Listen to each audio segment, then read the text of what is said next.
మన పేరెంట్స్ ముసలోళ్ళు అయిపోయారు, ఆస్తి మన పేరు మీద రాసేశారు, ఇంకా వాళ్ళని రోడ్డు మీదకి పంపించేసి వదిలేసినా కూడా అడిగే దిక్కు లేదనుకునే వాళ్ళకి ఒక సెక్షన్ ఉంది, the maintenance and welfare of parents and senior citizen act 2007 ప్రకారం.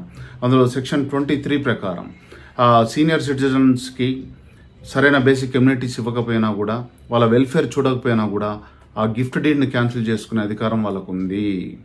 అలాగే వాళ్ళని కానీ నెగ్లెక్ట్ చేసినట్లయితే, వాళ్ళని పట్టించుకోకుండా వాళ్ళ బాధ్యతలు విధించినట్లయితే ఆ పిల్లలకి జైలు శిక్ష పడే అవకాశం కూడా ఉంది. ఉన్న ఉద్యోగాలు పోగొట్టుకొని కొంపలో కూర్చోవాల్సి వస్తుంది. మనం పిల్లం మాటలేనో భర్త మాటలేనో మన పేరెంట్స్ నెగ్లెక్ట్ చేసినట్లయితే.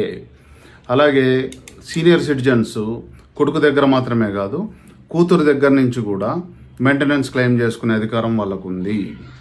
కాబట్టి అనాథాశ్రమాల్లోనో లేకపోతే రోడ్డు మీద తల్లిదండ్రులను వదిలేయాలనుకునే నీచమైన ఆలోచన ఉన్న పిల్లలు దాన్ని వదిలిపెట్టండి. తల్లిదండ్రుల యందు దయలేని పుత్రుండు పుట్టనేమి వాడు గిట్టనేమి, పుట్టలోని చదువులు పుట్టవా గిట్టవా, విశ్వదాభిరామ వినరవేమ అని వేమన మహాత్ముడు ఏ రోజో చెప్పాడు.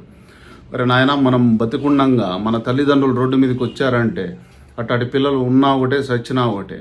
కాబట్టి అది జ్ఞానం తెచ్చుకోండి. మన పిల్లలకు తాత అమ్మమ్మ నానమ్మ ఇచ్చే జ్ఞానం ఇంకెవ్వరు ఇవ్వరు.